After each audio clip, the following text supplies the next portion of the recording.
Hello guys, स्वागत है मेरे ए बी मंगा एक्सप्लेन चैनल में। और आज शुरू करने वाले हैं यंग असैसिन मशीनरी इजिन का एपिसोड 147। तो शुरू करते हैं। कहानी की शुरुआत में हमें एक लड़की को दिखाया जाता है जो वेयर हाउस में आती है और कहती है कि क्या आप सब ठीक है। आगे आने लगती है और उसमें से एक टैटू वाला बंदा कहता है कि 03 क्या तुम जिंदा हो। तभी 03 उसके पास आके उसके इधर मारने लगती है और कहती है ऑफ कोर्स मैं ज़िंदा हूँ। और उस बंदे की हालत ख़राब हो जाती है। फिर वो कहता है कि तुम यहाँ क्या कर रही हो। तभी तभी 03 हंसते हुए कहती है कि क्या तुम्हें मुझे दोबारा देखते हुए अच्छा नहीं लगा। तभी टैटू वाला बंदा मुंह बनाते हुए कहने लगता है। तभी 03 आगे बढ़ती है और 02 के पास जाती है और उसको खींचते हुए और किस कर लेती है। आप देख सकते हैं कि किसिंग चालू है। ये देख के सब हैरान हो जाते हैं, हाँ ये क्या हो गया भाई। और फिर उनके होठ दिखाते हैं जो कहती है कि हंसते हुए आई मिस यू। ये सुनकर 02 कुछ रिएक्शन नहीं देता और उसके ओर देखने लगता है। तभी वो 03 उसके ओर देखने लगती है और थोड़ा मायूस होके नीचे देखने लगती है और कहती है कि देखो यार तुम ज़रा भी नहीं बदले। तभी मोटा सा बंदा कहता है कि हमें लगा कि तुम मर गए हो। ये सुनकर 03 कहती है कि तुमने ठीक कहा, मैंने भी यही सोचा था कि मैं मर गई हूँ। तभी टैटू वाले के बाजू में सा एक आदमी कहता है कि यदि तुम जीवित थे तो इतने समय से तूने हमसे संपर्क क्यों नहीं किया। तभी नंबर 3 कहती है कि नंबर 1 द्वारा हमला करने के बाद मुझे लगा कि मैं मर गई हूँ, लेकिन जब मैंने अपनी आंखें खोली तो मैं एक हॉस्पिटल में थी और मेरा ट्रीटमेंट लंबा ख़त्म होने के बाद मुझे एक ऐसी जगह पर फंसा दिया जहाँ जिस्म के बारे में मुझे पता नहीं था। तभी मैं वहाँ से भाग निकली। तभी मोटा वाला कहता है कि आप कहाँ फंस गए थे। कहा ऐसी जगह जहाँ मिलिट्री वाले होते हैं, बल्कि कि वो हमारे बारे में भी जानते थे और हमारे नंबर के बारे में भी, और वो मुझसे और भी चीज़ों के बारे में पूछ रहे थे। यह सचमुच एक कठिन था, इसलिए मैं इसके बारे में दोबारा सोचना नहीं चाहती। वैसे भी बाकी के नंबर कहाँ पे है। ये सुन के उसमें से एक बंदा कहता है कि जो लोग नंबर 1 के बाद गए थे वो जीवित नहीं बचे, सबको मार दिया गया आपके पास। तभी 03 कहती है कि वो सभी मर गए। तभी वो बंदा कहता है कि हाँ। तभी वो सैड होकर कहती है कि मैं जानती थी, मुझे उन्हें बेहतर निर्देश देने चाहिए थे। तभी वो बंदा कहता है कि इसके अलावा नंबर 1 ने विश्वासघात करने के बाद कैंप लोग ने हमें भरोसा करना छोड़ दिया, इसीलिए उन्होंने हमें अलग अलग कर दिया गया है और मिशन दे दिया। और तो समय बीतने के बाद हमने बड़े नंबर को खो दिया और उन लोगों को भी। तभी 03 से कहता है कि तुम कब भागे। तभी 03 पीछे देखने लगती है। तभी 02 कहता है कि बताओ 03 तुम कैसे भागे, बताओ। तभी 03 उसके पास देखने लगती है और कहती है कि 3 साल पहले। ये सुनकर उधर के बंदे देखने लगते हैं उसके पास हैरान होके। तभी 02 कहता है कि तो तुम 3 सालों से तुमने हमें संपर्क क्यों नहीं किया। तभी 03 कहती है कि ईमानदारी से कहूँ तो मैं नंबर के पास लौटना नहीं चाहती थी। ये सुन के उधर के सब हैरान हो जाते हैं। उसमें से मोटा कहता है क्या। तभी दूसरा वाला बंदा कहता है कि तुम क्या कह रही हो। तभी 02 उसके ओर देखने लगता है एकदम ध्यान से। तभी 03 आगे कहती है कि यदि मैं कैंप में वापस गया तो मुझे उनके आदेश का पालन करना होगा, वो भी ऐसे आदेश जो हम सोच नहीं सकते हैं, उसकी कोई परवाह नहीं करते हैं। और क्या मैं गलत हूँ। ये सुनकर वहाँ के भी सब बंदे उसकी ओर देखने लगते हैं और वही होता है कि देखने लगते हैं और खामोश हो जाते हैं। यदि मैंने यह नहीं सुना होता कि कैंप डिस्टर्ब हो गया है, मतलब एकदम ख़त्म हो गया है ऐसा, तो मैं तुम्हें ढूंढने नहीं आती। तभी 02 कहता है कि तो क्या आप हमारी स्थिति के बारे में जानते थे। ये सुनकर 02 के इधर देखने लगती है। तभी 02 आगे कहता है कि तो फिर तुम अब वापस क्यों आई हो। तभी 03 कहती है कि वेल कुछ ऐसा। तभी 02 उसकी बात काटते हुए कहता है कि आपको यह कहने की कोई आवश्यकता नहीं है कि आपको हमारी याद आती थी। ये सुनकर 03 उसके पास देखने लगती है और कुछ कहती नहीं। तभी वो अपनी आंखें नीचे कर लेती है और फिर आगे थोड़ा हंसते हुए कहती है कि ठीक है, मैं आप लोगों का पता लगाया हूँ। तभी ये सुनकर सब हैरान हो जाता है, क्वेश्चन मार्क आ जाता है उनके। और तभी 03 कहती है कि मैं एक PMC बनना चाहती हूँ, इसका मतलब प्राइवेट मिलिट्री कंपनी। फिर आगे कहती है कि मुझे किसी शक्तिशाली व्यक्ति का समर्थन प्राप्त है, इसीलिए मैं पहले की तरह प्रयोजित करेंगे। हमें अपना स्किल का उपयोग करके इस फील्ड में अपना दबदबा बना सकते हैं। ये सुनकर वहाँ के बंदे भी हैरान हो जाते हैं। और तभी 02 03 से कहता है कि भाड़ में जाओ। ये सुनकर 03 पीछे मुड़ते हुए कहती है कि 02 हाउ। कहती है कि क्या। तभी 02 कहता है कि तुम एक गद्दार हो 03। तभी 03 सैड सा चेहरा करते हुए कहती है कि मैं कैसे हूँ। तभी नंबर 2 उससे कहता है कि इससे कोई फ़र्क नहीं पड़ता कि कारण क्या है, आपने संख्या को छोड़ दिया गया है, इसी कारण तुम अब तक हमारे सामने उपस्थित नहीं हुए, प्रकट नहीं हुए। आप तब प्रकट हुए जब हमें सुना कि कैंप और अमेरिकी नंबर ये ख़त्म हो गए हैं, क्या यह सही है। तभी ये सुनकर वो थोड़ा कांपने लगती है और हैरान हो जाती है। यदि ये पास्ट होता तो तुम्हें मौके पर ही मार दिया गया होता। ये सुनकर वो भी डर जाती है और हैरान हो जाती है। तभी वो टैटू वाला बंदा कहता है कि नंबर 2 आपको इतनी दूर जाने की ज़रूरत नहीं है। तभी मोटा वाला बंदा कहता है कि वह सही है, आइए हम सब शांत हो जाते हैं। तभी नंबर 3 थोड़ा मायूस होते हुए कहती है कि नहीं, नंबर 2 सही है, यह सच में कि मैंने तुम्हें लोगों को छोड़ दिया और वापस नहीं आया, लेकिन मेरे ऑफर के बारे में सोचना एक बार। आपको इधर उधर भटकने की आवश्यकता के बिना एक सुरक्षित स्थान पर बसने की आवश्यकता है। ये सुनकर उसके ओर देखने लगते हैं। तभी वो कहती है कि मैं अब यहाँ से जा रही हूँ। तभी वो वहाँ से जाने लगती है। तभी नंबर 2 नंबर 3 को कहता है कि नंबर 3 मैं तुमसे कुछ पूछना चाहता हूँ। तभी नंबर 3 पीछे मुड़ के हुए कहती है कि वह क्या है। जब आपने 01 का पीछा किया, जिन नंबरों के साथ आप नेतृत्व कर रहे थे, मतलब उसके साथ थे, तो वो कैसे ख़त्म हो गए। तभी वो सैड होते हुए कहती है कि नंबर 1 के मेथड के साथ। तुम्हें तो पता है ईजिन कितना स्मार्ट है और ताकतवर भी है, तो उसके मेथड मतलब उसके तरीके के साथ वो तो एक एक करके मारे गए सब। ये सुनकर नंबर 2 कुछ रिएक्शन करता है। तभी 02 गन निकालते हुए कहता है कि तो यह आप ही थे जिसने उन्हें मारा है। ये सुनने के बाद 03 तो हैरान हो जाती है और उसके ऊपर एक बुलेट शूट करता है 02 और वो डॉच कर लेती है, उसके बाजू से निकल जाती है। तभी वो भी कवर लेके हुए पीछे फायरिंग करते हुए उनके ऊपर फायरिंग करने लगती है। तभी सभी लोग एक कवर के पीछे छुप जाते हैं। तभी वो शूट करना बंद कर देती है और वो भी कवर में चली जाती है और फिर वो बाहर की तरफ देखती है और वो कहती है कि हमारी बात ख़त्म हो गई है, अंदर घुसो। तभी वहाँ पे बहुत फायरिंग हो जाती है और उस वेयर हाउस पे बहुत सारी गोलियाँ फायर करते हैं। वहाँ पे बहुत सैनिक हो जाते हैं और गोलियाँ चला रहे होते हैं बंदे 03 के। तभी वो बहुत गोलियाँ चलाते हैं वहाँ के उनके ऊपर, तो कांच भी सब फूट जाते हैं।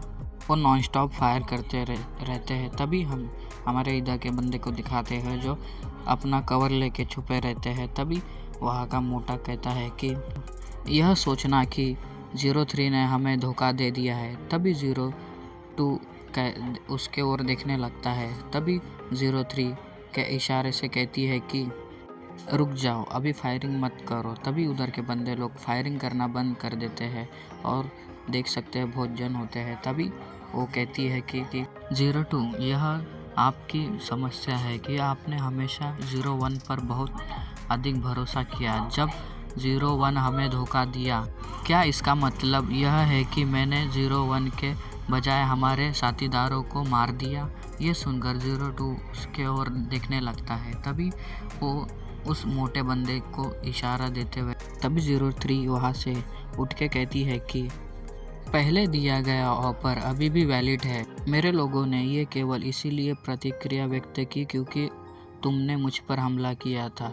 ये देख के इसीलिए सभी संभावना है कि हम इसे बदल सकते हैं। मैं आप सभी के साथ रहना चाहती हूँ। इस बार मैं सिंसियर हूँ। ये बात सुनकर वो टैटू वाला बंदा उसके ओर देखने लगता है, मोटा बंदा, और उसके साथ में छोटा वाला बंदा भी देखने लगता है, और फिर 02 भी उसके ओर देखने लगता है। तभी हमको एक जगह के बारे में दिखाया जाता है। वहाँ पे 3 बंदे होते हैं, उन्होंने अपने हाथ ऊपर किए होते हैं। उनमें से पहला वाला बंदा कहता है कि तुमने कहा था कि यदि हम अपना समर्पण कर देते हैं तो आप हमें अपने सहयोग के रूप में स्वीकार करेंगे। इतना कहते ही वहाँ पे गोलियाँ चलनी शुरू हो जाती है और वहाँ पे खून दिखाया जाता है। तभी हमें 03 को दिखाया जाता है, जो हंसते हुए कहते हैं कि हाँ ऑफकोर्स। अरे बाप रे, आपने इस पर विश्वास कर लिया। हम देख सकते हैं वो तीनों मर चुके होते हैं और उसको देख के उनके साथीदार भी उसके ओर देखने लगते हैं। तभी 03 पीछे मुड़ते हुए हंसते हुए देखती है। तभी 03 कहती है कि क्या यह ठीक है, क्योंकि उन्हें मारने से हम पर कोई इफ़ेक्ट नहीं पड़ेगा, जबकि कोई आसान रास्ता है तो कठिन रास्ता क्यों चुने। ये पास्ट की बातें रहती है। तभी ये सुनकर अपना बंदा, टैटू वाला बंदा, गुस्से में आ जाता है और कहता है कि यह सही है, इस कुतिया ने हमारे साथीदार को मार डाला। तभी उनका ही साथीदार कहता है कि हमने बहुत से लोगों को उसकी बातों में फंसते और मरते देखा है। तभी मोटा वाला बंदा कहता है कि आप किसे मूर्ख बनाने की कोशिश कर रहे हो। तभी मोटे के बाजू में वो छोटा सा बंदा रहता है, वो कहता है कि आप चाहते हो कि हम वह मानसिक बकवास करें। तभी 03 कहती है कि जैसा कि मैंने अपेक्षित किया था, जिन लोगों के साथ मैं कुछ समय से जानती हूँ वो परेशान करने वाले हैं। वैसे भी मैं यहाँ पे जो ऑफ़र आपको दिया था सबसे पहले यहाँ पे इसीलिए आई हूँ। ये सुनकर वो टैटू वाला बंदा भड़कते हुए कहता है कि बकवास करना बंद करो, और उसकी ओर गन कर देता है। फिर हमें बाहर का सीन दिखाते हैं कि 03 के बंदे लोग बहुत सारे होते हैं। तभी 03 उनको इशारा करते हुए 03 के बंदे समझ जाते हैं और एक मिसाइल गन में लोड करना चालू कर देते हैं। तभी अंदर का सीन दिखाते हैं। 02 का बंदा कुछ लैपटॉप पे कर रहा होता है। तभी 02 कहता है इसे भेज दो। ये सुनकर वो मोटा आदमी अपने हाथ में कुछ ट्रिगर जैसा लेता है और उस ट्रिगर को दबा देता है। जैसे ही ट्रिगर दबता है, वहाँ बाहर साइड पे बहुत बड़ा ब्लास्ट हो जाता है और ब्लास्ट हो जाता है। इतना ब्लास्ट होते हैं कि वहाँ पे सभी नष्ट होने लग जाता है, और ये देख के 03 पूरा हैरान हो जाती है। फिर वहाँ पे खून देखते हुए 03 इतना हैरान हो जाती है कि फिर जो बचे हुए लोगों से कहती है कि जल्दी करो, अंदर घुस जाओ। ये सुनने के बाद 03 का एक बंदा पिन निकालते हुए अंदर कुछ फेंक देता है। तभी वो टप्पा होते होते अंदर जाने लगता है। ये ग्रेनेड रहता है। अरे वो नहीं क्या रहता जो PUBG में रहता है, जो लाइट पड़ती है वो वाला रहता है, वही जो अंदर टप्पा पड़ते हुए अंदर जाता है और लाइट कर देता है। तभी वो लोग अंदर घुसने लग जाते हैं।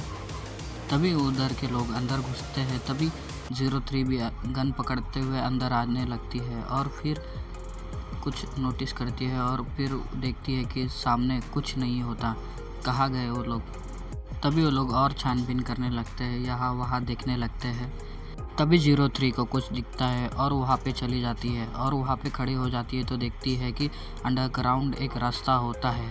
तभी वो 03 का बंदा कहता है कि क्या हमें उनका पीछा करना चाहिए। तभी 03 कहती है कि नहीं, अगर हम इस तरह अंदर जाएंगे तो हमें कुछ भारी नुकसान होगा।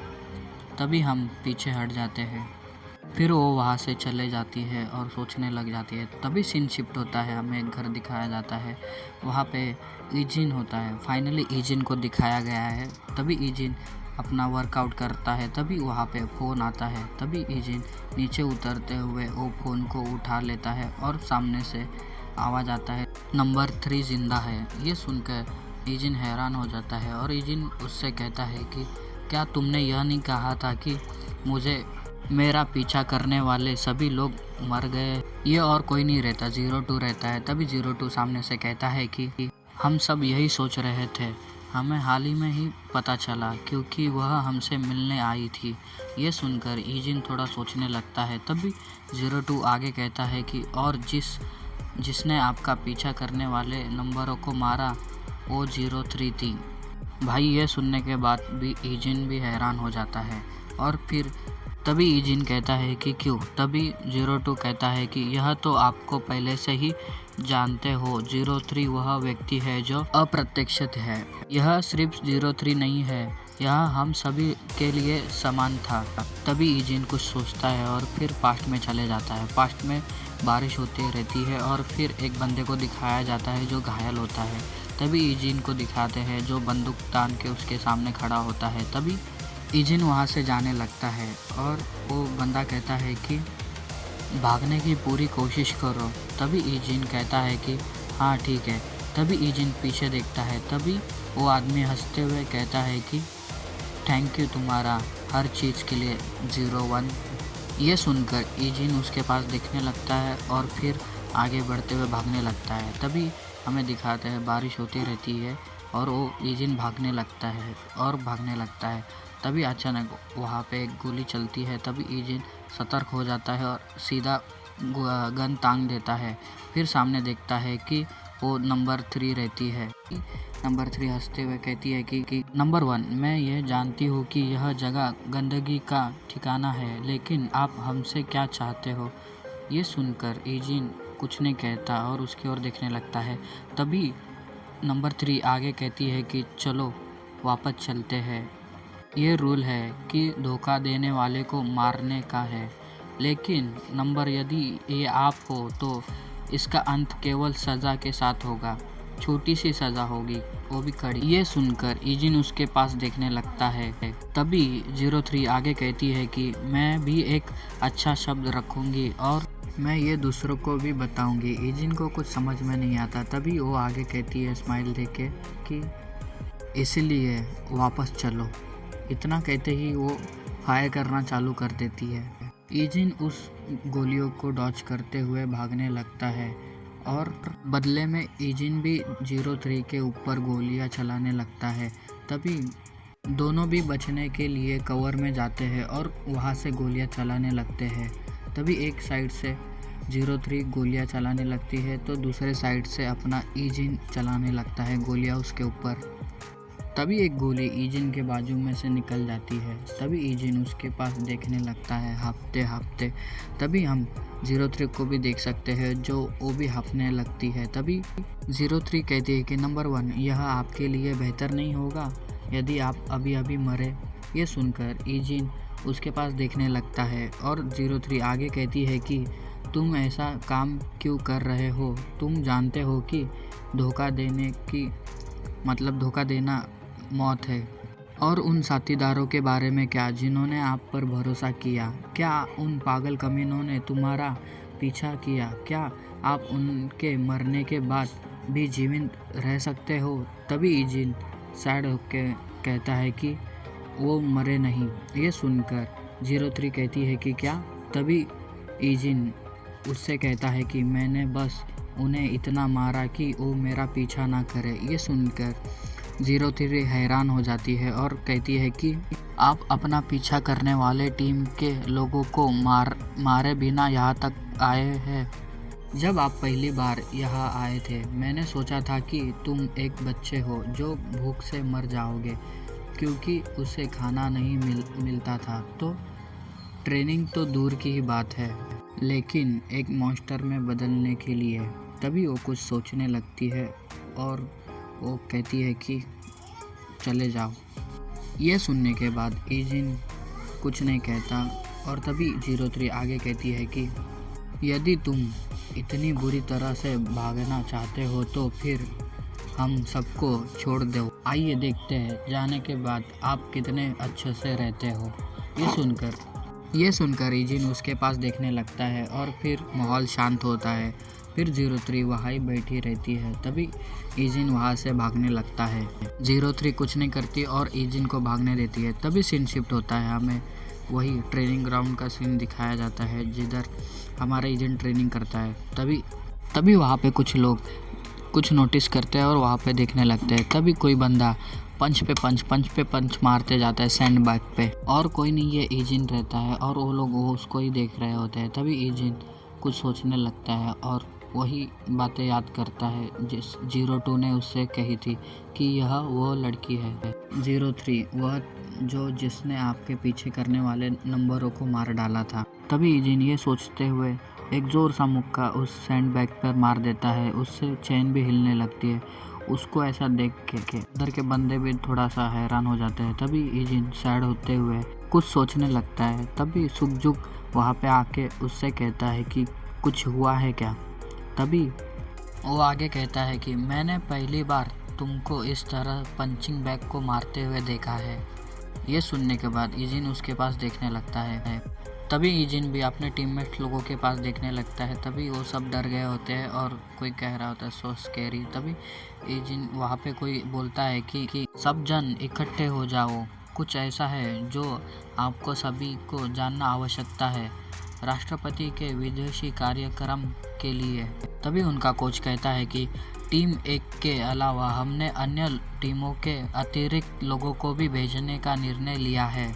हमने हाल ही में बुरी घटनाओं के कारण अपनी सुरक्षा को मजबूत करने की आवश्यकता के कारण आधार पर ऐसा करने का निर्णय लिया है। तो आप अपनी टीम के लीडर से आपकी डिटेल लेंगे। बस इतना ही आज के लिए, तुम्हारा धन्यवाद। फिर सीन शिफ्ट होता है। एक बंदे को दिखाते हैं जो ग्लास में शराब डालते हुए कहता है कि यह एक अच्छा अवसर है।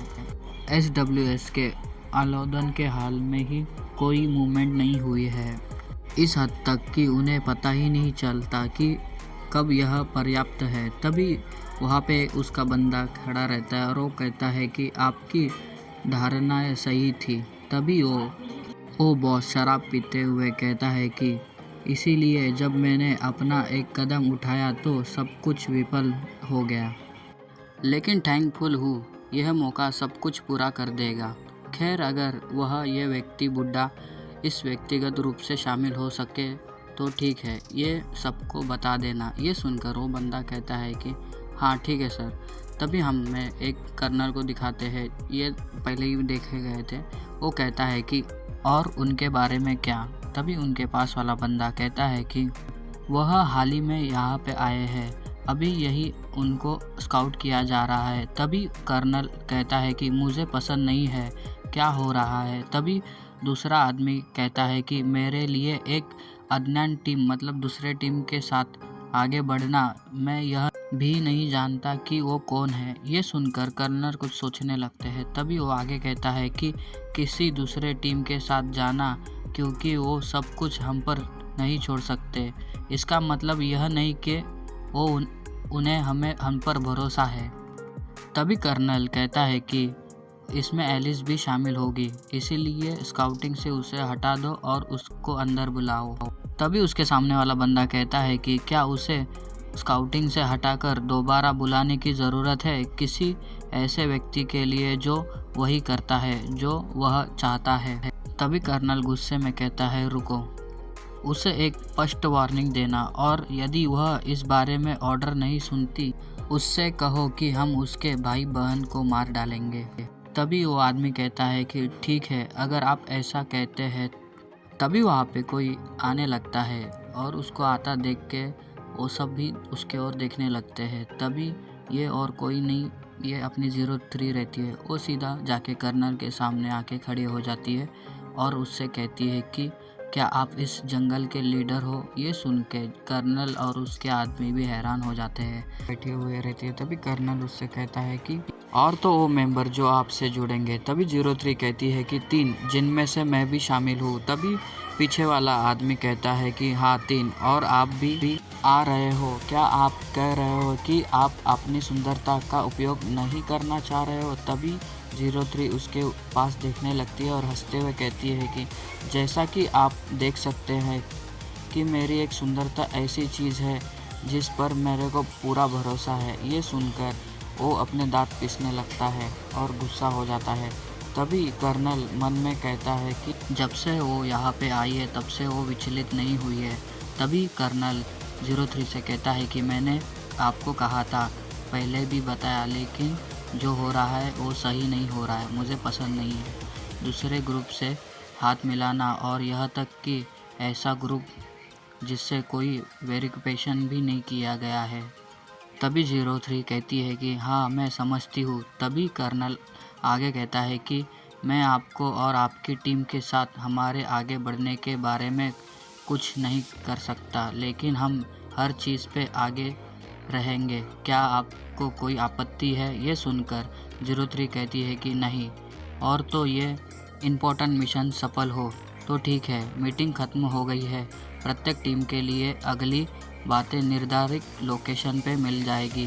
तभी ये सुनकर पिछले वाला आदमी कहता है, अरे जाने से पहले तुम्हें अपने आप का नाम बताना होगा। ये सुनकर 03 हंसते हुए उसकी ओर देखने लगती है और कहती है कि मेरा नाम क्वीन है। तभी वो कहता है कि आदमी मेरा नाम जैक है और तो मैं इस मिशन का लीडर हूँ।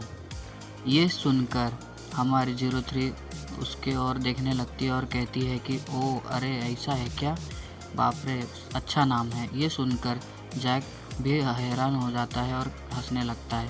तभी 03 के वहाँ से हंसते हुए जाने लगती है। फिर थोड़ी देर के बाद सीन शिफ्ट होता है। हमें इजिन का घर का सीन दिखाया जाता है। इजिन के घर पे डायून खाना खाते हुए इजिन से बात करती है और कहती है कि आप बिजनेस ट्रिप पे जा रहे हो। तभी इजिन को दिखाते हैं। इजिन भी खाना खाते हुए कहता है कि हाँ, लेकिन मैं SWS के प्रेसिडेंट के साथ जा रहा हूँ, जो एक बिजनेस ट्रिप है। ये सुनकर डायून और उसके ग्रैंडपा हैरान होते हैं। डायून कहती है कि वह आप बहुत सक्षम है। तभी ग्रैंडपा कहते हैं कि बेशक वह एक आपने प्रेसिडेंट और SWS प्रेसिडेंट की सुरक्षा के लिए वहाँ जा रहा है। ऐसा कोई रास्ता नहीं है कि वो कुछ समय अयोग्य लोगों को जाने दे। तभी इजिन कहता है कि हाँ ग्रैंडपा, मैं सिर्फ निरीक्षण करने के लिए वहाँ पे आया हूँ। प्रेसिडेंट की एक अलग सुरक्षा के लिए टीम है। तभी ग्रैंडपा कहते हैं लेकिन फिर भी आपके कार्य हमेशा अच्छे रहते हैं, ये इसलिए है तुम्हें ले जा रहे हैं। यदि उन्हें आपसे कोई समस्या हो तो उन्हें पास तुम्हारी इतनी इम्पोर्टेंट जगह पर ले जाने का कोई रास्ता नहीं है। ये समझना इस तरह काम नहीं करता। ये सुनकर इजिन थोड़ा स्माइल करता है। फिर हमें एक घड़ी दिखाते हैं, उसमें 9 बज रहे होते हैं। तभी इजिन फ़ोन पे बात कर रहा होता है। तभी सामने वाला बंदा कहता है कि चीज़ों पे गौर करते हुए बात 03 उस हादसे के लिए ठीक से तैयार हो गई है। तभी इजिन कहता है और 02 ग्रुप को होने वाले नुकसान के बारे में क्या? तभी 07 कहता है कि क्योंकि उनका प्रमुख उद्देश्य ठिकाना था, बड़ी मात्रा में उपकरणें ले जाया गया, लेकिन शुक्र है कि कोई भी गंभीर स्वरूप से घायल नहीं हुआ। हमें ये चेतावनी देने के बाद 02 और उनका ग्रुप ग्रीन से बाहर हो गया है, और तो मैं उस तक अभी पहुंच भी नहीं सकता। उन्होंने जो कहा उससे सुनने के बाद ऐसा लगा है कि 03 हमारे वर्तमान स्थिति के बारे में बहुत कुछ जानती है और उसके कारण हम अब सुरक्षित घरों का उपयोग नहीं कर सकते जिनका उपयोग हम पहले करते थे। ये सुनकर इजिन थोड़ा सीरियस होकर कहता है कि तो 03 का करंट लोकेशन क्या है? तभी 07 कहता है कि मैं इस पे गौर कर रहा हूँ और मुझे इसकी कोई जानकारी नहीं मिली, क्योंकि उसने खुद को मरे हुए दिखाया गया है। उसने एक भी टुकड़ा नहीं छोड़ा। उसने खुद को केवल इसलिए दिखाया क्योंकि उसे विश्वास था कि हम उसके आसानी से ट्रैक नहीं कर सकते। इसमें कुछ समय लगेगा। तभी एजेंट 02 के बारे में पूछता है कि 02 कैसा है? तभी 07 कहता है कि हालांकि 02 एक रोबोट की तरह काम करता है, फिर भी वो एक इंसान है, इसलिए वह शायद असमझ है। उसका मृत प्रेमी जिसे वो मारता हुआ समझ रहा था वापस आ गया है, और वह गद्दार थी जिसने उसके साथीदारों को मार डाला, और वह 02 उनके बाकी ग्रुप को मारना चाहती थी। ये सुनकर 05 को गुस्सा आ जाता है। मैं जानती थी कि वो पागल कुतिया मुसीबत खड़ी करने वाली थी। वह एक कुतिया है जो स्माइल के साथ उन्हें मारने के लिए बीच में ट्रिगर खींच देती है। मैं जानती थी कि वो एक पागल कुतिया है, मुसीबत खड़ी करने वाली थी। वह एक कुतिया है जो स्माइल के साथ उन्हें मनाने के बीच में ट्रिगर खींच लेगी। तभी 07 कहता है कि अगर मुझे कोई और खबर मिलती है तो मैं आपसे संपर्क करूँगा। आपने कहा था कि आप विदेश जा रहे हो, है ना? बस किसी भी स्थिति में घूमते समय अपना चेहरा ढक लें, क्योंकि जिन क्षेत्रों में आपने भाड़े से मशीनरी काम के रूप में किया है वो आपका चेहरा मशहूर हो गया है। ये सुनने के बाद ईजिन फ़ोन रख देता है। फिर सीन शिफ्ट होता है। हमें कुछ बिल्डिंग का सीन दिखाते हैं। फिर एक बिल्डिंग में कुछ लोग होते हैं जो अपना काम कर रहे होते हैं। तभी एक लड़की को दिखाते हैं जो अपने गन में बुलेट लोड कर रही होती है। तभी वो लड़की के पीछे जैक आता है और कहता है कि एलिस, यह आपके हित में होगा कि आप जो कर रहे हो वो न करें। तभी एलिस उसको नज़रअंदाज कर देती है। तभी जैक को ये देख के गुस्सा आ जाता है और वो उसके ओर बढ़ने लगता है और फिर उसका कॉलर पकड़ लेता है और कहता है कि क्या तुम मुझे इग्नोर कर रहे हो? तभी एलिस कहती है कि तुम क्या कर रहे हो? उतने में ही एलिस उसके चेहरे के नीचे गन लगा देती है और कहती है, क्या तुम मरना चाहते हो? तभी जैकल कहता है कि मैं तुम्हें चेतावनी दे रहा हूँ तो कर्नल आपके भाई बहन को मार डालेगा। ये सुनने के बाद एलिस उसे छोड़ देती है। तभी जैक्स वहाँ से पीछे मुड़कर जाने लगता है और कहता है, यदि तुम मेरे आदेश का पालन नहीं करोगे तो यही होगा। इस बार मैं सिर्फ तुम्हें चेतावनी देने के साथ समाप्त कर रहा हूँ, नहीं तो अगली बार तुम्हारे भाई बहनों का अंजाम बुरा होगा। तभी एलिस कहती है कि अब बताओ टारगेट कौन है? तभी जैक्स कहता है कि इंतज़ार करो, सही समय पर आने के बाद तुम्हें बताऊंगा। बस वही सुनो जो मैं तुमसे करने को कहता हूँ। ये सुनने के बाद एलिस उसके ओर देखने लगती है। तभी वहाँ पे 03 आ जाती है और अपने लोगों के साथ आती है। 03 कहती है कि फाइनली ये शुरू होने जा रहा है। उसको देखने के बाद जैक्स हंसते हुए कहता है कि क्वीन, और एलिस उसके तिरछे नज़र से देखने लगती है। तभी 03 आगे आते हुए कहती है कि क्या तुम्हें मैंने जो डेटा भेजा था क्या तुम्हें मिला? तभी जैक्स कहता है कि हाँ बिल्कुल, मैंने उसे पूरी तरह याद कर लिया गया है। मैंने क्षेत्रों के भी याद कर लिया गया है, टारगेट रहता कहाँ है ये भी। तब मैं तुम पर भरोसा कर पाऊँगा। ये सुनने के बाद एलिस मन में कहती है, वह महिला किसी बाहरी समूह से है। जैकल तो एक लीडर है, इसीलिए इस बात को आसानी से स्वीकार करना असंभव नहीं था। फिर 03 एलिस के पास देखती है और एलिस उसके पास देखने लगती है। तभी 03 हंसते हुए कहती है कि यह है कर्नल का सबसे स्किल किलर। तभी जैक्सल कहता है कि हाँ सही है। उनके कुछ मामले मशहूर हो गए। फिर एलिस अपना काम करने लगती है। फिर हमें एक बिल्डिंग का सीन दिखाते हैं। वो SW की होती है शायद। वहाँ पे आम लोग होते हैं और उनके बीच में बॉडीगार्ड रहते हैं। फिर हमें एक दरवाज़ा दिखाते हैं जिनके 2 बॉडीगार्ड होते हैं और फिर हमें ग्रैंडपा दिखाते हैं, यूना के ग्रैंडपा, जो एजेंट से बात कर रहे होते हैं। तभी ग्रैंडपा कहते हैं कि हालांकि मैं तुम्हें विदेश ले आया हूँ फिर भी मैं तुम्हारे साथ समय नहीं बिता सकता। तभी एजेंट कहता है कि हाँ ठीक है, आपकी स्थिति में आपको टीम के अन्य सदस्यों के बारे में भी सोचना होता है। तभी ग्रैंडपा कहते हैं कि क्या यह ठीक था? कई देशों की यात्रा करना कठिन रहता है, यह अच्छा था। और अपने सिक्योरिटी को बोलता है, गुड जॉब सिक्योरिटी। तभी सिक्योरिटी को वो जाने बोलता है। तभी सिक्योरिटी गार्ड कहता है कि ठीक है, आपका शेड्यूल समाप्त हो गया है। मेरा काम आपके घर लौटने के बाद समाप्त हो जाएगा मिस्टर प्रेसिडेंट। तभी ग्रैंडपा कहते हैं कि हाँ आप सही कह रहे हो, मैं इस तरह घूमने फिरने के लिए बहुत ओल्ड हो चुका हूँ, लेकिन बिजनेस वर्ल्ड में टिके रहने के लिए मेरे पास कोई चॉइस नहीं है। भले ही ये दुनिया बदल गई है, प्रेसिडेंट के रूप में जब मैं अपना चेहरा देखता हूँ और जब नहीं देखता, इसके बीच अंतर है। तभी ग्रैंडपा एजेंट से पूछते, वैसे भी तुम हाल ही में कैसे हो? तभी एजेंट कहता है कि मैं ठीक हूँ। फिर यूना के ग्रैंडपा कहते हैं कि क्या तुम यूना के बहुत करीब हो? तभी एजेंट कहता है कि हाँ। ये सुनकर ग्रैंडपा भी और उसका बॉडीगार्ड भी हैरान हो जाता है। और तभी ग्रैंडपा कहते हैं कि क्या यूना का कोई बॉयफ्रेंड है? तभी एजेंट कहता है कि एक बॉयफ्रेंड? क्या आप मुझसे पूछ रहे हो कि क्या वह किसी के साथ डेट कर रही है? तभी ग्रैंडपा कहते हैं कि हाँ ये सही है। तभी एजेंट कहता है कि नहीं, यह नहीं है कि मैं जानता हूँ। तभी ग्रैंडपा कहते हैं समझा।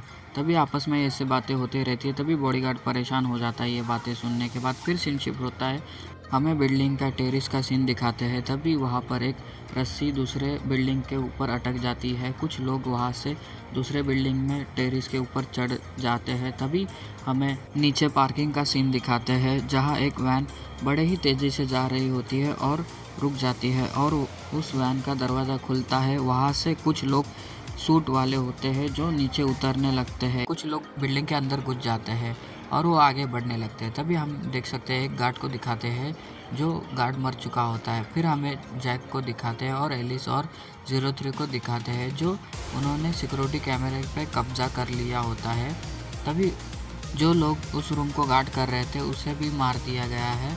और तभी जैकल कहता है कि आपको बस यहाँ इंतज़ार करने की ज़रूरत है, तो इसे जल्दी से ख़त्म करें और वापस चले। ये सुनकर 03 हंसने लगती है और कहते हैं करती है। तभी जैकल कर्नल की बातें वही सोच रहा होता है जो कर्नल ने क्या कहा था और याद करने लगता है। तभी कर्नल कहता है कि जैकल, हमें यह करने की ज़रूरत है, हम दूसरों को इसे ख़त्म करने नहीं दे सकते। तभी जैकल एलिस को देखने लगता है और कहता है यह सिर्फ क्वीन नहीं है, इसमें एलिस भी शामिल होने वाली है और ये क्रेडिट लेने के लिए भी कोई आवश्यकता नहीं है। तभी एलिस मन में कहती है कि जब मैंने SWS बॉडीगार्ड के साथ कुछ समय तक फाइट किया तब मुझे मेरे मुंह में ख़राब स्वाद आ गया, इसीलिए यह मेरे लिए बेहतर है कि क्योंकि जैकल जो चाहे वो कर सकता है। तभी जैकल स्माइल करने लगता है और कहता है शुरू करते हैं। तभी हमें अंदर का सीन दिखाते हैं जो उन लोगों ने वहाँ पर हर फ्लोर पर गैस फैला दी होती है और उनके वजह से सब बॉडीगार्ड धीरे धीरे बेहोश होने लगते हैं। तभी एक डिंग की आवाज़ आती है और लिफ्ट खुल जाती है और उसके अंदर से वही मास्क लगा हुए बंदूक लेकर आदमी आगे बढ़ते हैं और उन बॉडीगार्ड को मारने लग जाते हैं। तभी वो लोग आगे बढ़ने लगते हैं और सभी बॉडीगार्ड बेहोश गिरे होते हैं। तभी वो लोग एक रूम में जाने लगते हैं और अपनी बंदूक आगे करते हुए तभी जल्दी से बंदूक कोई पकड़ लेता है। ये कोई नहीं, अपना ईजिन होता है। तभी ईजिन उसके चेहरे पे अपनी कोहनी मार देता है और फिर एक दूसरे बंदे को मुक्का मार देता है और जिससे दोनों भी दूर गिर जाते हैं। तभी ये देखकर बाकी के आदमी भी डरते हुए उसके पास देखने लगते हैं। तभी ईजिन ने जो बंदूक उनसे पकड़ी होती है वो उनकी ओर फायर करने लगता है और गोलियां चलाने लगता है। तभी हम देख सकते हैं सब खून और वो लोग मर चुके होते हैं फायरिंग करके। तभी ईजिन फायरिंग करना बंद कर देता है। तभी यूना के ग्रैंडपा और बॉडीगार्ड को दिखाते हैं जो कपड़े से अपनी नाक ढक लेता है और एक सोफे के पीछे छुप जाते हैं। तभी उनका बॉडीगार्ड कहता है कि उसने 2 लोगों को नीचे गिरा दिया और इसी अवसर का उपयोग करते हुए उसने बाकी लोगों को भी गोलियों से मार दिया। इससे कोई फ़र्क नहीं पड़ता कि आपका स्किल कितना अच्छा है या आपके पास कितनी एक्सपीरियंस है, यह नेक्स्ट लेवल का बंदा है। पर तभी ईजिन उनका मास्क निकालने लगता है। तभी हमें पहले का सीन दिखाते हैं जहाँ पे ईजिन और ग्रैंडपा और उसका बॉडीगार्ड बात कर रहे होते हैं। तभी ईजिन कुछ नोटिस करता है और उसे एहसास हुआ कि स्मोक तेज़ी से वेंटर से आ रही थी। तभी ग्रैंडपा कहते हैं कि क्या हुआ, क्या गलत है। तभी ईजिन उनको कहता है कि मुझे गैस की स्मेल आ रही है। ये सुनकर ग्रैंडपा और बॉडीगार्ड हैरान होते हैं और उसके ओर देखने लगते हैं। तभी उनको कुछ समझ नहीं आता। तभी बॉडीगार्ड मन में कहता है कि यदि हम कुछ सेकंड और झिझकते तो हम सभी बेहोश हो जाते। इसे अपनी आंखों से देखने के बाद मैं यह समझ नहीं पा रहा हूँ कि ईजिन का स्किल कितना ग्रेट है। तभी ईजिन वहाँ पर आता है और उन दोनों को मास्क देने लगता है और कहता है कि इन्हें पहले पहना दो। तभी ईजिन एक मास्क पहन लेता है और कहता है क्योंकि मैंने दूसरे कमरों में से कोई बॉडीगार्ड की आवाज़ नहीं सुनी, ऐसा लगता है वो भी बेहोश हो गए हैं। तभी वो बॉडीगार्ड ग्रैंडपा को मास्क पहनाते हुए कहता है कि मैंने वॉकी टॉकी पर भी संपर्क करने की कोशिश की लेकिन कोई जवाब नहीं मिला, यहाँ तक कि वो फ़ोन भी बंद है। तभी ईजिन कहता है कि हमें जितना जल्दी हो सके यहाँ से भागने की ज़रूरत है। उन्होंने गैस फैलाने के लिए वेट का उपयोग किया और होटल के फ़ोन डिस्कनेक्ट होने का मतलब यह है कि इस बिल्डिंग पर दुश्मनों ने कब्जा कर लिया गया है। ये सुनकर दोनों भी ईजिन के पास देखने लगते हैं। तभी ईजिन पीछे मुड़ता है, तभी अचानक से कांच टूटती है और रस्सी से दो बंदे अंदर घुसने जाते हैं। तभी ईजिन के रूम में से ईजिन बड़ी ही तेज़ी से उनकी ओर गोलियां चलाता है और बॉडीगार्ड ग्रैंपा को बचाने के लिए साइड में ले जाता है। ईजिन उन पे गोलियां बरसा रहा होता है, तभी वो बंद कर देता है। तभी हम देख सकते हैं कि वो जो दोनों घुसे होते हैं ईजिन ने उनको मार दिया होता है। तभी ईजिन कवर में से उनकी ओर देखने लगता है। ये देख के ग्रैंपा और बॉडीगार्ड उसके पास देखने लगते हैं। तभी ईजिन उठता है और कहता है कि यहाँ से चलो। ये सुनकर ग्रैंपा ईजिन के पास देखते हैं और बॉडीगार्ड के साथ जाने लगते हैं। तभी जैकल गुस्से से चिल्लाते हुए कहता है कि अल्फा ब्रावो, तुम अपना रिपोर्ट क्यों नहीं दे पा रहे हो, बताओ। तभी वो कैमरे में देखता है और तभी वो देखता है कि ईजिन और ग्रैंपा और उसका बॉडीगार्ड उस रूम से बाहर आते हैं हुए दिखते हैं। ये देखकर 03 थोड़ा स्माइल करती है और कहती है ऐसा लग रहा है कि दोनों टीम फेल हो गए हैं। तभी 03 अपने लोगों को इशारा करते हैं और उनके साथ जाने लगती है। तभी ये देख के जैकल गुस्से में आ जाता है और कहता है कि अपने लोगों से चलो, सभी लोग मेरे साथ चलो। ये देख के एलिस अपने सर पर हाथ लगाती है। तभी ईजिन एक बॉडीगार्ड को चेक कर रहा होता है गले में हाथ लगा के और कहता है शुक्र है ये गैस के कारण बेहोश है। तभी ये सुनकर ग्रैंपा कहते हैं कि ये सुनकर जान में जान आई। तभी ईजिन कहता है कि आइए, हमें जल्दी से जल्दी चलना होगा, प्रेसिडेंट आपको यहाँ से दूर जाना होगा और ताकि आप सुरक्षित रह सकें। तभी ग्रैंपा ईजिन की तरफ देखने लगता है। फिर हमें पैसेज का सीन दिखाते हैं। दो बॉडीगार्ड पैसेज पे बेहोश पड़े होते हैं। ये देख के ईजिन चौकन्ना हो जाता है और आगे बढ़ने लगता है। ईजिन कहता है कि सबसे पहले आगे मैं खड़ा रहूँगा। तभी बॉडीगार्ड कहता है कि नहीं, मैं करूँगा। तभी ईजिन कहता है कि नहीं, आपको पहले वीआईपी की सुरक्षा करनी चाहिए। सबसे पहले तो अभी यह रही है, मैं आगे खड़ा रहता हूँ और आप प्रेसिडेंट की सुरक्षा करें। ये सुनकर बॉडीगार्ड कुछ नहीं कहता। तभी आगे बढ़ते हुए वही लिफ्ट फिर आवाज़ करती है डिंग करके। तभी लिफ्ट में खुल जाती है और लिफ्ट में से 03 और उसके लोग निकलते हैं। तभी 03 के लोगों के कुछ नोटिस करते हैं। तभी उनके ऊपर फायरिंग हो जाती है। फायरिंग ईजिन ने की होती है। तभी वो लोग 03 को साइड में कर लेते हैं और कवर में जाके छुप जाते हैं। तभी हमें ईजिन का पीछे वाला सीन दिखाते हैं कि बॉडीगार्ड ग्रैंपा को दूसरे साइड ले जा रहा होता है। तभी तीनों कवर में आके वे खड़े होते हैं और 03 से कहते हैं मैंने सोचा कि कर्नल कुछ हद तक यूज़फुल होंगे, लेकिन चीज़ें और जटिल होते गई है। तभी वो लोग भी ईजिन के ऊपर गोलियां चलाते हैं। ईजिन जैसे तैसे कवर में आके बच जाता है। तभी ईजिन देखता है कि ग्रैंपा के पास तो ग्रैंपा पैसे से निकल जाते हैं।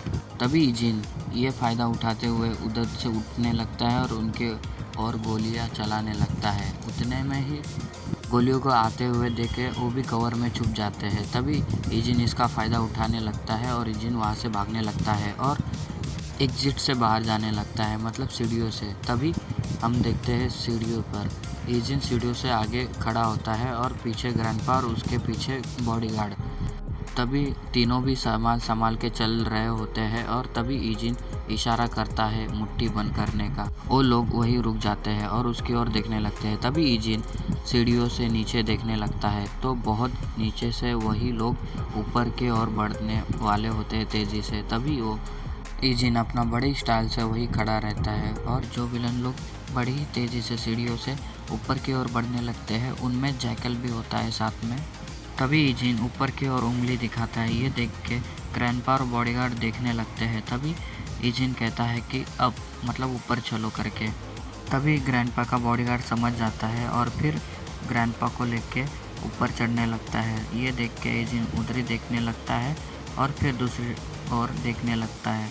तभी वो सीढ़ियों पे एक कोने में खड़ा हो जाता है और एक स्टैंड लेके ग्रोजा से अपने निशाना लगाता है, वो भी अपना रेड डॉट खोल के। यार पूरी पबजी के फीलिंग आ रही है यार, ये देख के ऐसा लग रहा है भाई पबजी खेल रहे करके। तभी ईजिन बड़ा ही गौर से उधर देखने लगता है। तभी आगे वाले दो बंदे आते हैं और ईजिन उनके ऊपर गोलियां चलाने लगता है और वो देख सकते हैं कि उनको गोलियां लगी होती है और ईजिन फायर करते रहता है। तभी वो लोग हड़बड़ा जाते हैं और ऐसे एंगल से शूट किया होता है जो एंगल से खाली गोलियां ही आती हुई दिख रही है, बंदा दिख नहीं रहा होता है ईजिन अपना। तभी जैकल कैसे तो बच के हुए पीछे हट जाता है और फिर गुस्से में आ कहता है कि ये साला कमीना। तभी वो एक मौका देख के ईजिन के ऊपर गोलियां चलाने लगता है। तभी ईजिन ऊपर की तरफ भाग जाता है और फिर जैकल उसके ऊपर गोलियां चलाते रहता है। तभी ईजिन ऊपर की ओर और बढ़ने लगता है। तभी भागते भागते वो एक जगह पे खड़ा हो जाता है और सामने की ओर देखता है कि बॉडीगार्ड ग्रैंडपा की रक्षा कर रहे होते हैं और ग्रैंडपा हाँफ रहे होते हैं और थक चुके होते हैं, वो इसलिए वही बैठ जाते हैं। ये देख के बॉडीगार्ड कहता है कि ओह नो। तभी वो ईजिन को देखते हुए रिलैक्स हो जाता है और कहता है कि प्रेसिडेंट बूढ़े हो गए इसलिए उनके पास इतने भागने की शक्ति नहीं है।